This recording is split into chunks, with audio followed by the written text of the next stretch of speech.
সোমবার রাতে প্রবল মেঘ ভাঙা বৃষ্টিতে বিপর্যয় হয়ে পড়ে সম্পূর্ণ কলকাতা। বিদ্যুৎপৃষ্ট হয়ে মৃত্যু হয় 9 জনের। এই পরিস্থিতি নিয়ে মুখ্যমন্ত্রী মমতা বন্দ্যোপাধ্যায়ের বিরুদ্ধে তোপ দাগছে বিজেপি। পশ্চিমবঙ্গ বিধানসভার বিরোধী দলনেতা শুভেন্দু অধিকারী এবং কেন্দ্রীয় মন্ত্রী তথা বঙ্গ বিজেপির প্রাক্তন সভাপতি সুকান্ত মজুমদার নিশানা করছেন মুখ্যমন্ত্রীকে। মমতা বন্দ্যোপাধ্যায় মাথায় হিসাব পড়েছেন বলেই এমন প্রাকৃতিক দুর্যোগ বলে দাবি করছে বিজেপি।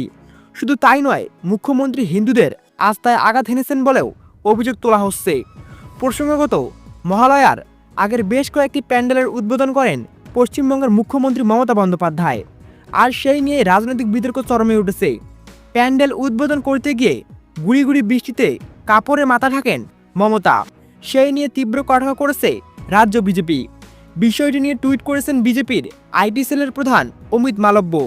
তিনি লিখেছেন, মমতা বন্দ্যোপাধ্যায় কলকাতার উপর এই ক্রোধের ছোঁয়া লাগান যখন তিনি হাতিবাগান সার্বজনীন 91তম দুর্গাপুজো উৎসবে হিজাব পরে উদ্বোধন করেন। তিনি কি কখনো ইসলামিক অনুষ্ঠানে যোগদানের সময় হিন্দু প্রতীক পরার সাহস করবেন? যদি কলকাতা এবং হিন্দু বাঙালিরা এই নির্লজ্জ মুসলিম দূষণের হুমকির বিরুদ্ধে জেগে না ওঠে, তাহলে পশ্চিমবঙ্গের কিছুই অবশিষ্ট থাকবে না। যে ভূমিকে একসময় হিন্দু বাঙালিদের জন্মভূমি হিসেবে কল্পনা করা হয়। এই প্রসঙ্গে তৃণমূল নেত্রীকে তীব্র আক্রমণ শানান শুভেন্দু অধিকারীও। মঙ্গলবার কলকাতার জল যন্ত্রণা এবং বিদ্যুৎ স্পষ্ট হয়ে মৃত্যু মিছিলের জন্য বিরোধী দলনেতা বলেন, পিতৃপক্ষে মমতা হিজাব পরে পুজো উদ্বোধন করেছেন, তাই এটা হয়েছে। একই কথা শোনা যায় সুকান্ত মজুমদারের কণ্ঠেও।